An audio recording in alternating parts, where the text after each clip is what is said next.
आप सभी का बहुत बहुत स्वागत है आपके अपने YouTube channel Shukla study point में। मैं शिवम शुक्ला आप सभी दोस्तों का हार्दिक स्वागत करता हूं। दोस्तों, आज की वीडियो के अंतर्गत हम बात करेंगे भौतिक भूगोल की प्रकृति और उसके विषय क्षेत्र के बारे में, अर्थात चैप्टर 1 के बारे में। इससे पहले आपको बता दूं, चैप्टर 1 यहाँ पर लिख तो हमने जरूर दिया है, लेकिन यहाँ पर मैं चैप्टर 1 के खंड 2 के बारे में बात करने का प्रयास करूंगा। इससे पहले चैप्टर 1 आपके चैनल पर बोर्ड पर हमने विस्तार से आपको पढ़ाया था, जिसमें हमने ज्योग्राफी के परिभाषा को, उसके एक प्रकार से उसकी जो इतिहास रहा है ज्योग्राफी का, उसके बारे में और ज्योग्राफी के अर्थ परिभाषा के बारे में विस्तार से चर्चा कर लिया है। तो आज का वीडियो जो होगा nature and scope of physical geography के बारे में चर्चा करेंगे। तो इससे पहले वाला वीडियो आप लोग जरूर देख लीजिएगा, प्लेलिस्ट में मैं सीरियल से लगा दूंगा, आप लोग आसानी से देखने का प्रयास करेंगे। ओके, यहाँ पर इसी प्रकार से अब मैं शुरू करने वाला हूँ, इसी प्रकार से अन्य सब्जेक्ट के भी आपके सामने लाइव क्लासेस देने का प्रयास रहेगा। तो आप सभी लोग फटाफट से जुड़ जाइए। रात के 9 बज चुके हैं और मैं आप लोगों के समक्ष लाइव प्रस्तुत हूँ। सभी दोस्तों को अपने जोड़ लीजिए, मजा आएगा वीडियो के अंतर्गत निश्चित तौर पर, और बड़ी ही आसानी से हम समझने का प्रयास करेंगे। आज की वीडियो के अंतर्गत बहुत ही आसानी से हम इन सभी मुद्दों को देखने का प्रयास करेंगे। आपके सामने यहाँ पर स्लाइड प्रस्तुत है मेरे भाई, भौतिक भूगोल की प्रकृति एवं इसका विषय क्षेत्र। इस वीडियो के अंतर्गत हम यही डिस्कस करेंगे। ओके, चलिए प्रारंभ करते हैं। Nature and scope of physical geography. बिना समय गवाए हुए हम आगे बढ़ेंगे और बड़े ही कम समय में और ज़्यादा चीज़ों को समझने का प्रयास करेंगे। ओके, तो भौतिक भूगोल का विषय क्षेत्र मुख्यतः भौतिक पर्यावरण एवं परिवेश के तत्वों के विश्लेषण से संबंध रखता है, जिसका प्रत्यक्ष या परोक्ष संबंध विभिन्न प्रकार के भौतिक विद्वानों से है। भौतिक विद्वानों ने किस प्रकार से कहा, उनमें लोबेक का नाम आता है। लोबेक महोदय कहते हैं कि जीव, क्या कौन भाई, जीव एवं उसके भौतिक पर्यावरण के बीच पाए जाने वाले संबंधों के अध्ययन को ही भूगोल की विषय वस्तु के रूप में परिभाषित किया जा सकता है। भौतिक पर्यावरण का अध्ययन ही फिजियोग्राफी होता है। ठीक, तो इन्होंने भौतिक भूगोल की एक प्रकार से उसके विषय क्षेत्र के बारे में बताते हुए कहा लोबेक महोदय ने कि जीव और उसका जो भौतिक पर्यावरण है, जीव मतलब कि उसमें मनुष्य भी आ जाते हैं, उसमें जानवर भी आते हैं, उसमें कीड़े मकोड़े सभी लोग आ जाते हैं। तो जीव और जो उन जीवों के द्वारा, जो उनके द्वारा कि जो जीवों के द्वारा बनाए गए वातावरण है, उसी को भौतिक वातावरण कहा जाता है। एक वातावरण तो प्रकृति ने बनाया है और एक वातावरण ऐसा है कि जो हम लोगों ने बनाया। जैसे कि पहले अगर किसी को गर्मी लगती थी तो हवा चलती थी प्रकृति के द्वारा, कि हवा चलती थी पेड़ों के द्वारा और हवा खा करके लोग अपने आप को तृप्त करते थे।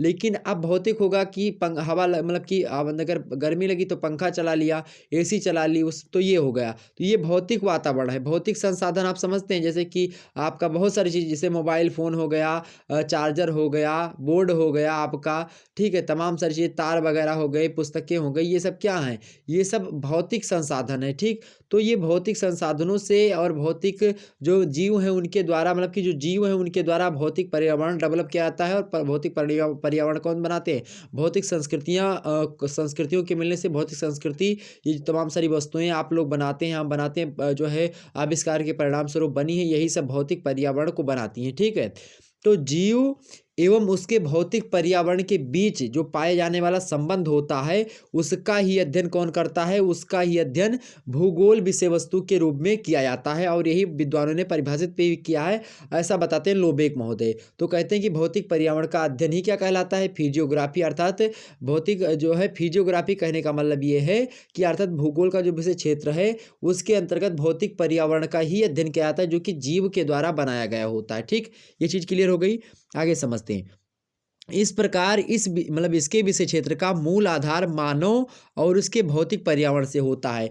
कहने का मतलब यह है कि जीव तात्पर्य यहाँ पर किससे है, मानव से है, क्योंकि मानव ने ही भौतिक पर्यावरण को बनाया है। और जब मानव ने ही भौतिक पर्यावरण को बनाया है तो मानव और उसके द्वारा जो बनाया गया भौतिक पर्यावरण है उसके बीच में क्या संबंध चल रहा है, उसी संबंधों का अध्ययन करता है कौन, जियोग्राफी अर्थात भूगोल। ठीक, तो यहाँ पर आगे समझेंगे, जिसके तत्व एक दूसरे को पारस्परिक क्रिया के द्वारा क्या करते हैं, प्रभावित करते हैं।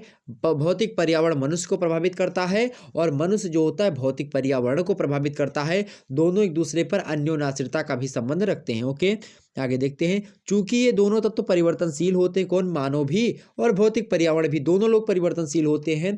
प्रकृति के हिसाब से या पर्यावरण के हिसाब से मनुष्य भी अपने आप को ढालता है और जो वस्तुएं होती हैं वो भी बदलती चली जाती है। पहले आपको पंखा चला होगा, उसके बाद में जो है कूलर आई होगी, उसके बाद में ही आपकी एसी आई होगी। इस प्रकार से परिवर्तन ही प्रकृति का नियम है, चाहे वो भौतिक संसाधनों में परिवर्तन हो, भौतिक वस्तुओं में हो, या भौतिक संबंधों में हो, या फिर मनुष्य के क्रियाकलापों के अंतर्गत क्यों क्यों नहीं हो, तो सभी लोगों में परिवर्तन ही होता है। आगे समझते हैं, अतएव इनके पारस्परिक संबंधों में परिवर्तन होता है। इसके फलस्वरूप भौतिक भूगोल को कई शाखाओं में विभाजित किया जा सकता है, जिसके विषय क्षेत्र परस्परवादी एवं सह संबंधित होते हैं। तो भाई हम समझ लेते हैं कि आखिरकार किस प्रकार से हम लोग विषय क्षेत्र को अलग अलग चीज़ों में हम संबंध मतलब कि स्थापित कर सकते हैं। अभी विषय क्षेत्र के बारे में हम चर्चा करेंगे, उसमें हम समझेंगे विस्तार से। ओके, हालांकि यहाँ पर थोड़ा सा और हम जान लेते हैं इसके बारे में, यहाँ पर देखने का प्रयास करेंगे। आधुनिक भौतिकी का उद्देश्य प्रारंभिक अभिलेखों के कालक्रमों जो शैलों में सुरक्षित होते हैं उनके द्वारा पृथ्वी एवं उनके निवासी मतलब उसके निवासियों के पूर्ण विकास का विवेचन करना है।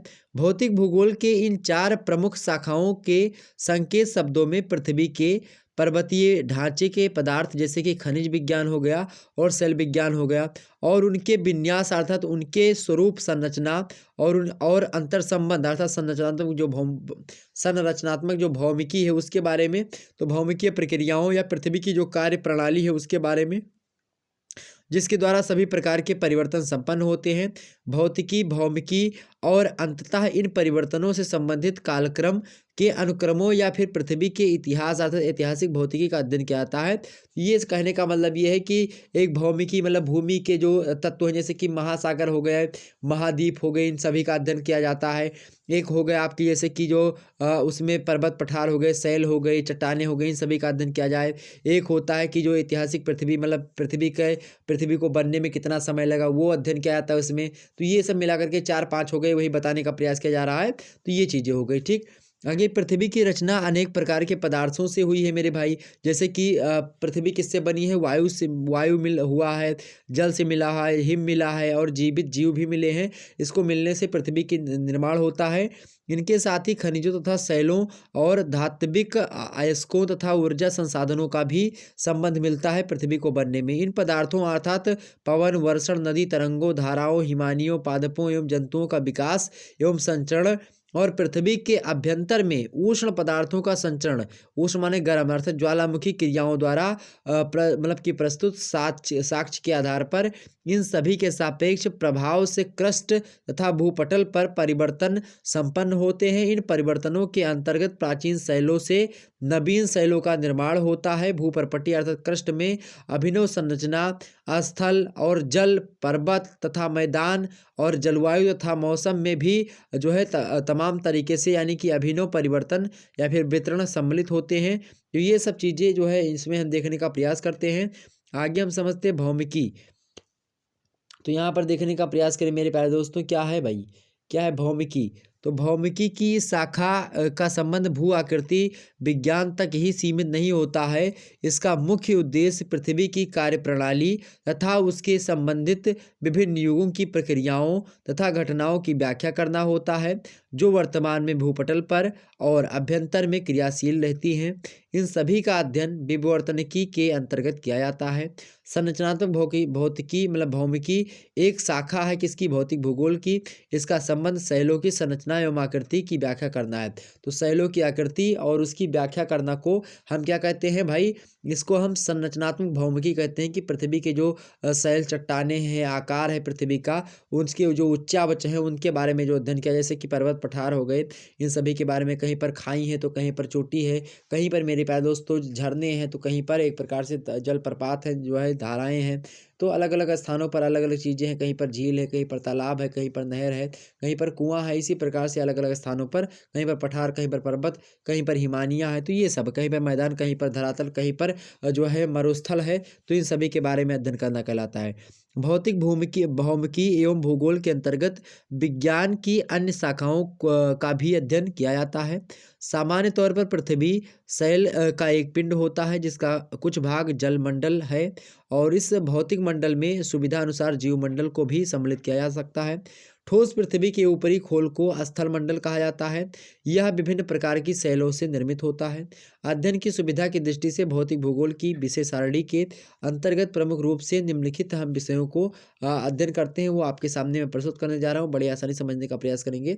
तो भूगोल का जो विषय क्षेत्र है उसमें हम देखेंगे पृथ्वी के ग्रहीय संबंध। पहला आपका पॉइंट पृथ्वी के ग्रहीय संबंध। पृथ्वी के कुछ ग्रहीय संबंध है, उनके बारे में हम अध्ययन करते हैं भूगोल के अंतर्गत। तो ये विषय क्षेत्र उसका हो गया। जैसे कि पृथ्वी के जो ग्रहीय संबंध हो गए, जैसे कि इसके अंतर्गत पृथ्वी की उत्पत्ति कैसे होती है, इसको हम पढ़ते हैं। उसके बाद में भूवैज्ञानिक इतिहास। जैसे कि विषय क्षेत्र कहने का मतलब ये है कि उसके मतलब भूगोल अगर हम पढ़ते हैं, उसमें भौतिक भूगोल अगर हम पढ़ते हैं तो भौतिक भूगोलवा के अंदरवा हम लोग का पढ़ते हैं, उसी को उसका विषय क्षेत्र कहा जाता है। कि आखिरकार भौतिक भूगोल आप पढ़ रहे हो तो भौतिक भूगोल के अंदर हमको क्या क्या पढ़ना पड़ेगा, उसी को उसका विषय क्षेत्र कहते हैं। तो देखिए पृथ्वी का जो ग्रहीय संबंध होता है उसके बारे में भी हम पहला चीज जो है इसका अध्ययन करते हैं। तो ये हो गया आपका। अब पृथ्वी के ग्रहीय संबंध में क्या क्या होता है, तो पृथ्वी की उत्पत्ति कैसे हुई, पृथ्वी की उत्पत्ति कितने समय मतलब हुई और कैसे कैसे क्या हुआ, उसका आंतरिक संरचना कैसी है, मतलब कि भूवैज्ञानिक इतिहास इसका कैसा रहा है, जो पोलोसीन और तमाम सारे जो युग हुए हैं वो कैसे कैसे रहे उसके बारे में, आंतरिक रचना पृथ्वी की कैसी है, सूर्य और उनके परिवार कैसे, मतलब सूर्य हो गया और सूर्य का परिवार क्या हो गया। जैसे कि सूर्य हो गया, जैसे कि सूर्य जो है सौरमंडल का केंद्र जो में स्थित है सूर्य। उसके बाद में आपका बुध हो गया, सबसे छोटा ग्रह है, ठीक है, और इसका व्यास 4878 किलोमीटर का है। ठीक, सूर्य से दूरी इसकी है 5.79 करोड़ में जो है किलोमीटर है दूरी इसकी। ठीक है, शुक्र हो गया, सबसे चमकीला ग्रह माना जाता है क्योंकि इसके चारों ओर वायुमंडल है और जो सूर्य के प्रकाश को परावर्तित करता है और इसीलिए ये चमकता रहता है हमेशा। बहुत चमकीला ग्रह है कौन, शुक्र। पृथ्वी हो गया आपका, ठीक, उसके बाद में मंगल हो गए, बृहस्पति हो गया आपका। इसी प्रकार से कई सारे और ग्रह हैं, जैसे कि हो गया आपका शनि, अरुण, वरुण, यम। इन सभी के बारे में भी अध्ययन हम लोग इसी के अंतर्गत करते हैं। तो ये हो गया। और उसके बाद में जो अन्य ग्रह हैं पृथ्वी के संबंध उनके कैसे हैं उसके बारे में, पृथ्वी की दैनिक गति हो गई चाहे वार्षिक गति हो गई, जैसे कि पृथ्वी का घूर्णन अपने अक्ष पर करना हुआ, चाहे उसका एक प्रकार से चक्कर लगाना हुआ सूर्य का 1 साल के अंतर्गत, वो सब भी हम इसके अंतर्गत पढ़ते हैं। तो इन सभी का अध्ययन जो है हम पृथ्वी के ग्रहीय संबंध वाले पोर्शन के अंतर्गत पढ़ लेते हैं। तो ये सब भूगोल मतलब भौतिक भूगोल के अंतर्गत ही जो है पढ़ाया जाता है। अगला आपका भौतिक भूगोल के अंतर्गत स्थल मंडल को पढ़ाया जाता है। स्थल मंडल क्या होता है भाई, यानी कि जिसको अंग्रेजी में आप लिथोस्फीयर कहते हैं, अर्थात जो स्थलाकृतियों का निर्माण कैसे हो, जैसे कि पर्वतों का निर्माण कैसे हुआ, पठारों का निर्माण कैसे हुआ, महाद्वीप कैसे बना, पैंथालासा क्या था, जो है पैंजिया क्या था, इन सभी के बारे में। अंगारा लैंड, गोंडवाना लैंड क्या था, जो 7 महाद्वीप आज देख रहे हैं कैसे कैसे बना, उस पर जो पर्वतों का निर्माण हुआ कैसे हुआ है। पर्वतों के निर्माण के साथ साथ जैसे कि कुछ वलित पर्वत बने हैं, कुछ भ्रंश पर्वत बने हैं, कुछ घाटियाँ बनी हैं, कुछ जो है झरने बने हैं, कुछ झीलों का निर्माण हुआ, तो कैसे कैसे बनी इनके बारे में हमको पढ़ना है। और जैसे कि स्थलाकृतियों का निर्माण हुआ उन और अनेक मतलब कि उनके शक्तियों एवं प्रकर्मों के द्वारा होता है, इसके बारे में देखेंगे। शैलों की संरचना कैसी है और उनके विकास की अवस्थाएं, स्थलाकृतियों का स्वरूप कैसा है, उसका निर्धारण करने में जो विशेष योगदान प्रदान हुआ है उसके बारे में पढ़ना है। स्थलाकृतियों के निर्माण में जलवायु तत्वों का विशेष योगदान रहता है, इन सभी के बारे में हमको पढ़ना है। तो स्थल मंडल में ये सब पढ़ना होता है। उसके बाद में आपका आता है जलमंडल। जलमंडल में हम क्या पढ़ते हैं, जलमंडल में हम देखते हैं जैसे पृथ्वी का 71% भाग जो है जल से घिरा हुआ है। जलमंडल के प्रमुख पक्ष में जैसे कि सागरों एवं महासागरों की उत्पत्ति हो गई और उसका वितरण कैसे हुआ है, समुद्री नितल क्या है, तलातल क्या है, और गार्ज क्या है, कैनियन क्या है, इन सभी के बारे में जो अंदर होता है आपका गर्त क्या है, इन सभी के बारे में पढ़ना है।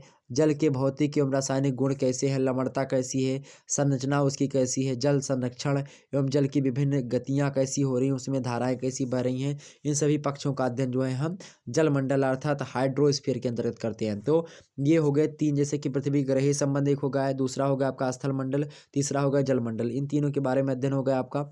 अब आगे समझते हैं और भी कि इसके अंतर्गत क्या क्या चीज़ों का अध्ययन हम करते हैं। अगला है वायुमंडल। तो जो है भौतिक भूगोल के अंतर्गत ही हम वायुमंडल का भी अध्ययन करते हैं, अर्थात एटमॉस्फेयर।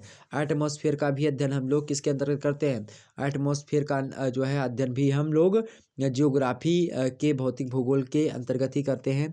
जैसे कि वायुमंडल धरातल मतलब धरातल की सतह वायुमंडलीय दशाओं एवं जीवधारियों एवं वनस्पति जगत के लिए आवश्यक है। इसका अध्ययन भौतिक भूगोल की अंतरिक्ष विज्ञान शाखा के अंतर्गत किया जाता है। जैसे कि भूगोल आप देखेंगे, भूगोल में जैसे कि आप पढ़ेंगे कि हाँ, चाहे वो समताप मंडल हो, चाहे वो आयन मंडल हो, चाहे वो एक प्रकार से क्षोभ मंडल हो, या इसी प्रकार से बाह्य मंडल हो, तो इन सभी मंडलों के बारे में हम पढ़ते हैं। वायुमंडल में कितने परसेंट गैसें होती हैं, कैसे कैसे, जैसे कि ऑक्सीजन 78% है, तो कैसे है ठीक है। और इसी प्रकार से जैसे कि ये जो है ऑक्सीजन बोल रहा हूँ, नाइट्रोजन 78% है, वो कैसे है। ऑक्सीजन जो है 21% या कुछ है, तो वो कैसे है, इन सभी के बारे में हमको पढ़ना होता है। तो उसमें गैसें कैसी पाई थी, वायुमंडल में क्या क्या चीज़ें होती हैं, इनके बारे में। ठीक, अगला है आपका जीवमंडल। तो जीवमंडल जो है वो उसके मतलब कि वो भी भौतिक भूगोल के विषय क्षेत्र के अंतर्गत ही आता है। तो धरातल एवं वायुमंडल के मध्य मिट्टी कैसी है, वनस्पति कैसी है, इसके बारे में। जीव जंतुओं की परत के रूप में विस्तृत एवं संकीर्ण पेटी जीवमंडल कहलाती, तो इसके बारे में पढ़ना है। वनस्पति एवं जीवधारियों के विकास कैसे हुआ, वितरण प्रकार समूह उसके कैसे हैं, इन सभी का अध्ययन पारिस्थितिकी के अंतर्गत किया जाता है। अब इसमें जीवमंडल में आप देखेंगे बायोम जीवोम क्या होता है, जैव विविधता क्या होती है, हॉट स्पॉट क्षेत्र क्या होते हैं, कहाँ पर जैव विविधता अधिक है, कहाँ पर कम है, और किन किन जंगलों में पाई जाती है, वनस्पतियाँ कौन कौन सी होती हैं, इन सभी के बारे में भी अध्ययन इसके अंतर्गत ही जीवमंडल में ही हम करते हैं। तो इसी प्रकार से भौतिक भूगोल जो है ये थोड़ा ब्रॉड है, विषय वस्तु इसकी बड़ी है, इसके अंतर्गत बहुत सारी चीज़ों के बारे में पढ़ते हैं। तो भौतिक भूगोल मानव मतलब मनुष्य के वातावरण को मतलब प्राकृतिक पक्षों का अध्ययन करता है। वायुमंडल के तत्व जैसे कि ऋतु एवं जलवायु की दशाएं हो गई, मिट्टी हो गई, प्राकृतिक वनस्पति हो गई, जलराशियाँ हो गई एवं उनका संरचना कैसी है, संपूर्ण स्थल मंडल और जैवमंडल भौतिक भूगोल की ही विषय वस्तु के अंतर्गत आते हैं। तो इन सभी चीज़ों के बारे में हमको यहाँ पर भौतिक भूगोल में पढ़ना होता है। तो यहाँ तक आपकी बातें क्लियर हो गई। अब हम नेक्स्ट वीडियो जो आपकी आएगी उसके अंतर्गत हम और भी किसी मुद्दों पर चर्चा कर लेंगे, जैसे कि सौरमंडल में जो ग्रह हैं उनसे लेकर के प्रश्न पूछा आता है। तो हम अगला वीडियो जो होगा आपका वो करवा देंगे कि सौरमंडल के जो ग्रह हैं उनकी विशेषताएं कैसे कैसे, जैसे कि आपका सूर्य क्या है, बुध शुक्र, इन सभी से थोड़ा थोड़ा जानकारी इनके बारे में अगर आपको दे दूंगा तो आपको थोड़ा बहुत चीज़ें हो जाएंगी। उसके बाद में फिर पृथ्वी की संरचना संबंधी जो विभिन्न संकल्पनाएं दी गई हैं उन संकल्पनाओं के बारे में भी हम थोड़ा बहुत चर्चा कर लेंगे, ठीक है। उसके बाद में पृथ्वी की आंतरिक संरचना देख लेंगे। तो इस प्रकार से हम एक एक वीडियो के अंतर्गत देखेंगे। चैप्टर 2 जो होगा आपका वो सौरमंडल के जो ग्रहों की विशेषताएं होंगी उनको लेकर के मैं बताऊंगा। सूर्य क्या है, बुध क्या है, शुक्र क्या है, पृथ्वी क्या है, मंगल क्या है, बृहस्पति क्या है, अरुण क्या है, वरुण क्या है, और शनि क्या है, इन सभी के बारे में आपको बताने का प्रयास करूंगा, ठीक है। यम क्या है, तो इन सभी के बारे में, ओके। तो यहाँ तक छोटा छोटा इसी प्रकार से वीडियो आपके सामने आता रहेगा। आप लोग लाइव सेशन जरूर अटेंड करते रहें। इसी प्रकार से अन्य वीडियोज़ और इन सभी को देखने के लिए शुक्ला स्टडी पॉइंट चैनल को सब्सक्राइब कर लीजिएगा। आपको बता दूं मेरे प्यारे दोस्तों कि जियोग्राफी के अन्य जो मॉडल पेपर हैं वो भी शुक्ला स्टडी पॉइंट चैनल पर अवेलेबल हैं। ये जो वीडियो है आपके सामने मोस्ट इंपॉर्टेंट 100 MCQ की, इसको देख लीजिएगा। इसमें बहुत सारी चीज़ों के बारे में बताया गया है, बहुत इंपॉर्टेंट बातें इसमें हमने बताई है, बहुत ही चीज़ें यहाँ पर आप देखेंगे, बहुत सारे प्रश्न। ये देखिए प्रश्न, ये सब प्रश्न वही उसी की वीडियो के हैं। इसमें हमने बहुत सारे ऑब्जेक्टिव टाइप के प्रश्नों को बताने का प्रयास किया है। आप सभी लोग देख पा रहे हैं ना इन प्रश्नों को। तो ये सारे के सारे प्रश्न इस वीडियो में आपको ऑलरेडी पहले से समझा दिए गए हैं। तो आप लोग इस वीडियो को अवश्य देख लीजिएगा, आपके चैनल पर अवेलेबल हैं। तो इस वीडियो के माध्यम से आप लोग बहुत जानकारी इकट्ठा करेंगे। लगभग 100 से अधिक प्रश्नों को इस वीडियो में समझाने का प्रयास किया गया है।